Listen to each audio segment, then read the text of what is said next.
All welcome and welcome back to my YouTube channel. ನನ್ನ ಚಾನಲ್ನ ನೀವೇನಾದ್ರು ಫಸ್ಟ್ ಟೈಮ್ ನೋಡ್ತಾ ಇದ್ದೀರಂದರೆ ಹಾಯ್, ನನ್ನ ಹೆಸರು ತೇಜ.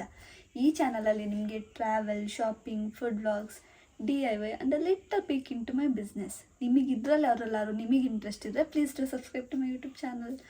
ಸೊ ಇವತ್ತಿನ ವೀಡಿಯೋದಲ್ಲಿ ಯಾರು ನನ್ನ ತಮ್ಮನೇಲಿ ನೋಡ್ಕೊಬಂದು ಬೈಬೇಡಿ, ಏನು 200 ರುಪೀಸಿಗೆ ಅದು ಏನು ಬಿಸ್ನೆಸ್ ಹೇಳ್ಕೊಟ್ಬಿಡ್ತಾಳಪ್ಪ ಇವಳು ಅಂತ. ಆ್ಯಕ್ಚುಲಿ 200 ರುಪೀಸ್ಗಲ್ಲ, you can start with zero investment. ಗೊತ್ತಾ? First of all thank you for 100 subscribers. 100K ಅಂತಲೇ ಬರ್ತಿದೆ ನನಗೆ. I was feeling like it's 100K.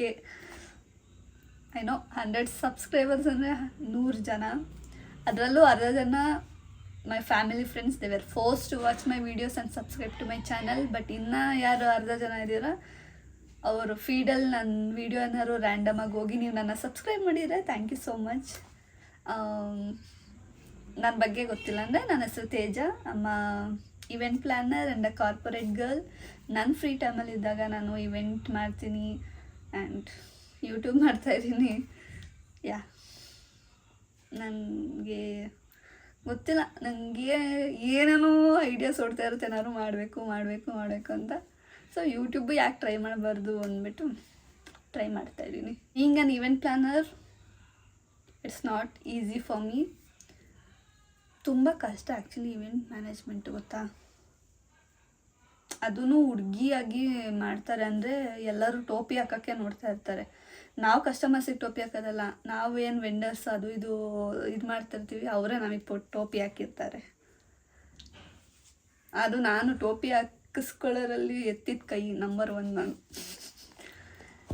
ಮಾರ್ಕೆಟಿಗೆ ಒಂದು ಫ್ಲವರ್ ತಗೊಬರೋಕೋರು ಅಲ್ಲೂ ಟೋಪಿ ಹಾಕ್ತಾರೆ ನನಗೆ. ಯಾಕೆ ಚಿಕ್ಕ ಹುಡುಗಿ ಥರ ಅವಳೆ ಅಂತ. Today video is all about my event management. ನಾನೇನು ಏನೇನು ನೋಡಿದ್ದೀನಿ, ನನಗೆ ಏನೇನು ಗೊತ್ತು ಅದನ್ನು ಮಾತ್ರ ಹೇಳ್ಕೊಡ್ತಾ ಇದ್ದೀನಿ. ಇದು ಯಾವುದೇ ರೀತಿ ಸ್ಕ್ಯಾಮ್ ಅಲ್ಲ. ಅವ್ರಿಗೆ ಶೇರ್ ಮಾಡಿ ಇವ್ರಿಗೆ ಶೇರ್ ಮಾಡಿ ನಿಮಗೆ ದುಡ್ಡು ಬರುತ್ತೆ, ಆ ಥರ ಅಂತೂ ಅಲ್ವೇ ಅಲ್ಲ. It's all about your hard work, talent and uh creativity. Yeah, ನೀವು ಇದೆಲ್ಲ ಮಾಡೋಕ್ಕೆ ನೀವು ರೆಡಿ ಇದ್ದೀರಾ ಅಂದರೆ ಆರಾಮ್ಸೆ you can start this business. First idea ಏನಪ್ಪ ಅಂದರೆ, ನೀವೇನಾದ್ರು ತುಂಬ ಮಾತಾಡ್ತೀರಾ, ನಿಮಗೆ 2 to 3 ಲ್ಯಾಂಗ್ವೇಜಸ್ ಗೊತ್ತಾ, you can do MC or anchoring job. First idea ಬಂದು MC ಆ್ಯಂಡ್ ಆ್ಯಂಕರಿಂಗ್ ಜಾಬ್. ಇವ್ರೇನಪ್ಪ ಅಂದರೆ, ಆ್ಯಂಕರಿಂಗ್ ಗೊತ್ತಲ್ವ ನಿಮಗೆ, ಸ್ಟೇಜ್ ಮೇಲೆ ಕಾರ್ಪೊರೇಟು ಆಮೇಲೆ ದೊಡ್ಡ ಇವೆಂಟ್ಸಲ್ಲಿ ಆ್ಯಂಕರ್ನ ಯೂಸ್ ಮಾಡ್ತಾರೆ. ಸೊ ನೀವು ಅಷ್ಟು ದೊಡ್ಡಕ್ಕೆ ಬೆಳಿಬೇಕು ಅಂತ ಆಸರೆ, you can start fit from MC ಏನಪ್ಪ ಅಂದರೆ, ಬರ್ಡೇ, ಮ್ಯಾರೇಜಸ್ ಇದರಲ್ಲಿ ಪೀಪಲ್ನ ಎಂಗೇಜ್ ಆಗಿಟ್ಟಿರ್ತಾರೆ, ಎಂಟರ್ಟೈನ್ ಮಾಡ್ತಾ ಇರ್ತಾರೆ ಅವ್ರ ಮಾತಲ್ಲಿ. ಅದಾದಮೇಲೆ ಗೇಮ್ಸ್ ಆಡಿಸೋದು, ಅದು ಇದು ತುಂಬ ಕೆಲಸ ಮಾಡ್ತಾ ಇರ್ತಾರೆ ಅವರು. ಬಟ್ ಅವ್ರದ್ದು ಪರ್ ಸೆಷನ್ ಥರ ಇರುತ್ತೆ, 1 hour 2 hour ಆ ಥರ. ಸೊ ಅದೇ ನೀವು ಈ ಥರ MCನ ಸ್ಟಾರ್ಟ್ ಮಾಡ್ಕೊಂಡ್ರೆ ನಿಮಗೆ ಆ್ಯಂಕರ್ ಅದೆಲ್ಲ ಮಾಡೋಕ್ಕೆ ನಿಮ್ಗೆ ಈಸಿ ಆಗುತ್ತೆ. ಸೊ ಬರ್ತ್ಡೇ ಪಾರ್ಟೀಸಿಂದ ಸ್ಟಾರ್ಟ್ ಮಾಡ್ಬೋದು. ಇಲ್ಲ ನೀವು ಇನ್ಸ್ಟಾಗ್ರಾಮಲ್ಲಿ ಮಾತಾಡಿ ಅದನ್ನು ವೀಡಿಯೋಸ್ನೆಲ್ಲ ಪೋಸ್ಟ್ ಮಾಡಿದ್ರೆ ನಿಮಗೆ ಕಾಲ್ಸ್ ಬರುತ್ತೆ, ಲೈಕ್ ಕಾರ್ಪೊರೇಟ್ ಕಡೆಯಿಂದ. ಅದಾದಮೇಲೆ ಯಾವ್ದಾದ್ರು ಅಪಾಯಿಂಟ್ಮೆಂಟ್ ಬಗ್ಗೆ ಏನಾದ್ರು ಎಕ್ಸ್ಪ್ಲೇನ್ ಮಾಡೋದು, ಆ ಥರ ಎಲ್ಲ ನಿಮಗೆ ಹೆಲ್ಪ್ ಆಗುತ್ತೆ. ಸೊ ಇದು ಪೇಸ್ ಎಷ್ಟಪ್ಪ ಇರುತ್ತೆ ಅಂದರೆ, ನಮ್ಮ ಬರ್ತಡೇಲಿ ನಾನು ಏನಾದ್ರು MCನ ಹೇರ್ ಮಾಡಿದ್ರೆ ನನ್ನ ಇವೆಂಟಲ್ಲಿ ಅವ್ರಿಗೆ ಎಷ್ಟು ಪೇ ಮಾಡ್ತೀನಪ್ಪ ಅಂದರೆ, ಫೀಮೇಲ್ ಆದರೆ 5 to 7K ಅವ್ರು ಚಾರ್ಜ್ ಮಾಡ್ತಾರೆ. ಮೇಲ್ ಆದರೆ 4,000 to 6,000. ಏನಕ್ಕಪ್ಪ ಫೀಮೇಲ್ಸ್ಗೆ ಮೇಲ್ MCಗಿಂತ ಜಾಸ್ತಿ ದುಡ್ಡು ಅಂದರೆ, ಬಿಕಾಸ್ ಹುಡುಗಿರು ಅವ್ರು ಗ್ರೂಮ್ ಮಾಡ್ಕೊಂಡು ಬರಬೇಕಲ್ಲ, ಅವರು ರೆಂಟೆಡ್ ಔಟ್ಫಿಟ್ ಬೈ ಮಾಡಬೇಕು ಎಲ್ಲ ಇರುತ್ತೆ. ಹುಡುಗಿರಂದರೆ ಎಕ್ಸ್ಪೆನ್ಸಿವ್ ಆ ಥರ. ಸೊ ಅವ್ರ ಪೇಸ್ ಇಷ್ಟಿರುತ್ತೆ. ನಿಮಗೆ ವೀಕ್ಲಿ 2 ಮಾಡಿದ್ರೇ ನಿಮ್ಗೆ ಅಲ್ಲಿ 10,000 15,000 ಆಗಿಬಿಡುತ್ತೆ ಆ ಥರ. ಮಂತ್ಲಿ ನಿಮಗೆ ಏನಿಲ್ಲ ಅಂದ್ರೂ ಬರ್ಡೇಸ್ ಇವು ಜಾಸ್ತಿ ಯಾರ ಜೊತೆ ಕನೆಕ್ಟ್ ಆಗಬೇಕಂದ್ರೆ ನಮ್ಮಂಥ ಇವೆಂಟ್ ಪ್ಲ್ಯಾನರ್ಸು, ಅದಾದಮೇಲೆ ಅಪಾರ್ಟ್ಮೆಂಟು, ಸ್ಕೂಲ್ಸ್ ಈ ಥರ ಅವ್ರ ಜೊತೆ ಎಲ್ಲ ನೀವು ಕಾಂಟ್ಯಾಕ್ಟ್ ಬಿಲ್ಡ್ ಮಾಡಿಕೊಂಡ್ರೆ ನಿಮಗೆ ಜಾಸ್ತಿ ಬಿಸ್ನೆಸ್ ನಿಮಗೆ ಬರುತ್ತೆ. ಸೆಕೆಂಡ್ ಆಪ್ಷನ್ ಬಂದುಬಿಟ್ಟು balloon modelling. Actually balloon modelling ನಂಗೆ ತುಂಬ ಇಷ್ಟ, ಯಾಕಂದರೆ ನಾನು ಇವಾಗ ಅದನ್ನು ಕಲ್ತ್ಕೊಂಡು ಮಾಡ್ತಾಯಿದ್ದೀನಿ ಆಯಿತಾ. ಏನಪ್ಪ ಬಲೂನ್ ಮಾಡೆಲಿಂಗ್ ಅಂದರೆ, ಈ ಥರ ಬಲೂನ್ಸ್ ಸಿಗುತ್ತೆ ನಿಮಗೆ, ಪೈಪ್ ಬಲೂನ್ಸ್ ಅಂತ, ಈ ಥರ ಮಾಡೆಲ್ಸ್ ಮಾಡೋದು ಅದರಲ್ಲಿ. ಸೊ ಕಿಡ್ಸಿಗಂತೂ ತುಂಬ ಇಷ್ಟ ಆಗುತ್ತೆ ಇದಕ್ಕಂತೂ ಎವ್ರಿ ಬರ್ಡೇಲೂ ಇದನ್ನು ಈ ಆ್ಯಕ್ಟಿವಿಟಿ ಇದ್ದೇ ಇರುತ್ತೆ. ಬರ್ಡೇಸ್, ಕಾರ್ಪೊರೇಟ್ ಇವೆಂಟ್ಸಲ್ಲಿ, ಆಮೇಲೆ ಸ್ಕೂಲ್ ಫಂಕ್ಷನ್ಸಲ್ಲಿ ನೀವು ಯಾರನ್ನ ಕಾಂಟ್ಯಾಕ್ಟ್ ಮಾಡಬೇಕು ಅಂದರೆ ಈ ಬಿಸ್ನೆಸ್ನ ನೀವು ಚೂಸ್ ಮಾಡ್ತೀರಾ ಅಂದರೆ ಅದೇ ಸೇಮ್ ನಮ್ಮಂಥ ಇವೆಂಟ್ ಪ್ಲಾನರ್ಸ್ನ, ಆಮೇಲೆ ಅಪಾರ್ಟ್ಮೆಂಟ್ ಅವ್ರನ್ನ, ಯಾಕಂದರೆ ಆ ಅಪಾರ್ಟ್ಮೆಂಟಲ್ಲೂ ತುಂಬ ಇವೆಂಟ್ಸ್ ಮಾಡ್ತಾರೆ ಆಯಿತಾ. ಅವರು ನಿಮ್ಗೆ ಅವಾಗ ಈ ಬಿಸ್ನೆಸ್ ನಿಮ್ಗೆ ಆಫರ್ ಮಾಡ್ತಾರೆ.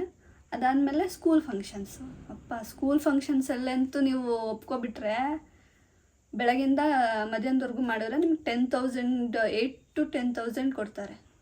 ಆ ಥರ ಇದು. ಇವಾಗ ಬರ್ಡೇಗೆಲ್ಲ ನಾನು ಎಷ್ಟು ಚಾರ್ಜ್ ಮಾಡ್ತೀನಿ ಅಂದರೆ ಕಸ್ಟಮರ್ಸ್ಗೆ 2 to 2,500 ಆ ಥರ ಚಾರ್ಜ್ ಮಾಡ್ತೀನಿ. ನನಗೆ ಅವಾಗ ಹೆಂಗಂದರೆ ಇದೊಂದು ಬಲೂನ್ ಪ್ಯಾಕೆಟ್ ತೊಗೊಂಡ್ರೆ ನನಗೆ 2 to 3 ಇವೆಂಟ್ಸ್ಗೆ ಹಾಕ್ಬಿಡ್ತೀನಿ. ಯಾಕಂದರೆ ಬರ್ಡೇಸಲ್ಲಿ ಜಾಸ್ತಿ ಮಕ್ಕಳೇ ಬರೋಲ್ಲ, 25 ಮೆಂಬರ್ಸ್ ಬರೋದೇ ಹೆಚ್ಚು. ಆ ಥರ ಒಂದೊಂದು ಸತಿ ನಾನೇ 2 ಮಾಡಿಕೊಟ್ಬಿಡ್ತೀನಿ, ಆಟಾಡ್ಕೋಗ್ರಿ ಅಂತ. ಬಟ್ ಕಸ್ಟಮರ್ಸಿಗೆಲ್ಲ ಇಷ್ಟ ಆಗುತ್ತೆ. ನಾನು ಅದನ್ನೆಲ್ಲ ಮಾಡ್ತಾ ಇರ್ತೀನಲ್ಲ, ಅದುವೆಲ್ಲ ಅವ್ರ ಎಕ್ಸ್ಪ್ರೆಷನ್ಸ್ ನೋಡಬೇಕು, ತುಂಬ ಇಷ್ಟ ಆಗುತ್ತೆ. ಆ ಥರ ನೀವು ಕ್ವಾಲಿಟಿ ಏನು ಕೊಡ್ತೀರಾ ಆವಾಗ ನಿಮಗೆ ಜಾಸ್ತಿ ಬಿಸ್ನೆಸ್ ಬರುತ್ತೀರಲ್ಲಿ ಅಷ್ಟೇ. ಇದೂ ಅಷ್ಟೇ, ನೀವು ಮಂತ್ಲಿ 2 to 3 ಮಾಡಿದ್ರೇ, ಅಲ್ಲ ಮಂತ್ಲಿ ಅಲ್ಲ, ವೀಕ್ಲಿ 2 to 3 ಮಾಡಿದ್ರೆ ಒಂದು 5,000ವರೆಗೂ ನೀವು ಅರ್ನ್ ಮಾಡ್ಬೋದು. ಕಾಲೇಜ್ ಸ್ಟೂಡೆಂಟ್ಸ್ಗೆಲ್ಲ ಇದು ಬೆಸ್ಟ್ ಇದೆ, ಅವ್ರು ಮಾಡ್ಬೋದು ಆ್ಯಕ್ಚುಲಿ. ನೋಡಿ, ಟ್ರೈ ಮಾಡಿ. ಸೊ ಥರ್ಡ್ ಆಪ್ಷನ್ ಬಂದುಬಿಟ್ಟು DIY ಆ್ಯಂಡ್ ಕ್ರಾಫ್ಟ್ ಆ್ಯಕ್ಟಿವಿಟಿ ಅಂತ ಆಯಿತಾ. ಇದು ಏನಂದರೆ ಇದು ಸೇಮ್ ಮಕ್ಳಿಗೋಸ್ಕರನೇ, ಯಾಕಂದರೆ ಬರ್ಡೇಸ್ ನಾನು ಜಾಸ್ತಿ ಬರ್ಡೇಸ್ ಮಾಡೋದು. ಸೊ ಹಂಗಾಗಿ ನಾನು ಏನು ನೋಡಿದ್ದೀನಿ ಅದನ್ನು ಮಾತ್ರ ಹೇಳ್ತಾ ಇದ್ದೀನಿ ಆಯಿತಾ. ಸೊ ಅದರಲ್ಲಿ ಏನಪ್ಪ ಅಂದರೆ ನೀವು ಸ್ವಲ್ಪ ಪೇಪರ್ಸ್, ಪೇಂಟ್ಸ್, ಕ್ಲೇ, ಅದು ಇದು ಏನೇನೋ ತಂದು ತಗೊಬರ್ಬೇಕು. ಅದಾದಮೇಲೆ ಅದನ್ನ ಮಕ್ಳಲ್ಲಿ ಒಂದು ಟೇಬಲ್ ಸೆಟಪ್ ಮಾಡಿಸಿ ನೀವು ಕೂರಿಸಿ ಅವ್ರು ಏನೇನು ಮಾಡ್ತಾರೋ ಅವ್ರ ಪಾಡಿಗೆ ಅವ್ರು ಮಾಡೋಕ್ಕೆ ಬಿಡಬೇಕು. ನೀವು ಅವ್ರಿಗೆ ಹೆಲ್ಪ್ ಮಾಡಬೇಕಷ್ಟೆ. ಗ್ಲೂ ಅದೆಲ್ಲ ಪ್ರೊವೈಡ್ ಮಾಡಿದ್ರೆ ಅವ್ರಿಗೆ ಏನು ಬೇಕಾದ್ರು ಮಾಡ್ಕೊತಾರೆ. ಅದಾದಮೇಲೆ ಒಂದು ಪೇಪರ್ ಬ್ಯಾಗ್ಸ್ ಇರುತ್ತಲ್ಲ, ಅದರೊಳಗೆ ಅವ್ರವ್ರದ್ದು ಸ್ಟಫ್ಸ್ನ ಅವರು ಹಾಕ್ಕೊಂಡು ಅದನ್ನೇ ರಿಟರ್ನ್ ಗಿಫ್ಟ್ ಥರ ಅವರಿಗೆ ವಾಪಸ್ ಕೊಟ್ಟು ಕಳಿಸೋದು. ಬಿಕಾಸ್ ಇದು ಟ್ರೆಂಡಿಂಗಲ್ಲಿದೆ. ಏನಕ್ಕಂದರೆ ಈಗ ಕಸ್ಟಮರ್ಸ್ ಏನು ಮಾಡ್ತಾರೆ ಅಂದರೆ ರಿಟರ್ನ್ ಗಿಫ್ಟ್ ದುಡ್ಡು ಮಿಕ್ಕುತ್ತಲ್ಲ ಅವ್ರಿಗೆ, ಅದನ್ನೇ ರಿಟರ್ನ್ ಗಿಫ್ಟು ಆಗುತ್ತೆ, ಈ ಥರ ಆ್ಯಕ್ಟಿವಿಟಿನೂ ಆಗುತ್ತಲ್ಲ ಅಂದ್ಬಿಟ್ಟು ಈ ಥರ ಮಾಡಿಸ್ತಾರೆ. ಇದ್ರ ಜೊತೆ ಇನ್ನೊಂದಿದೆ, ಸಾಫ್ಟ್ ಟಾಯ್ಸ್ ಬರುತ್ತಲ್ಲ, ಅದ್ರದ್ದು ಔಟರ್ ಲೇಯರ್ ಮಾತ್ರ ತರ್ತಾರೆ. ಆಮೇಲೆ ಕಿಡ್ಸ್ ಕೈಲಿ ಅದಕ್ಕೆ ಹತ್ತಿನೆಲ್ಲ ತುಂಬಿಸಿ ಜಿಪ್ ಹಾಕ್ಸ್ಬಿಟ್ಟು ಅದನ್ನೇ ರಿಟರ್ನ್ ಗಿಫ್ಟ್ ಥರ ಕೊಡ್ತಾರೆ. ಅದಾದಮೇಲೆ ಇವಾಗೆಲ್ಲ ಅಪಾರ್ಟ್ಮೆಂಟಲ್ಲಿ ಮಕ್ಕಳಿಗೆ ಒಂದೊಂದು ರೂಮ್ ಇರುತ್ತೆ. ಸೊ ಅವರಿಗೆ ನೇಮ್ ಬೋರ್ಡ್, ಅವ್ರವ್ರ ಡೋರ್ಗೆ ನೇಮ್ ಬೋರ್ಡ್ ಎಲ್ಲ ಮಾಡಿಸಿ ಕೊಡೋದು. ಏನೇನೋ ಇದೆ, ಇನ್ನು ತುಂಬ ಇದೆ. ನಿಮಗೆ ಈ ಥರ ಇನ್ನೂ ಐಡಿಯಾಸ್ ಬೇಕಂದರೆ ನನ್ನ ಚಾನಲ್ನ ಸಬ್ಸ್ಕ್ರೈಬ್ ಮಾಡಿ. ಐ ಹೋಪ್ ಈ ವಿಡಿಯೋ ನಿಮ್ಗೆ ಹೆಲ್ಪ್ ಆಗುತ್ತೆ. Okay, by.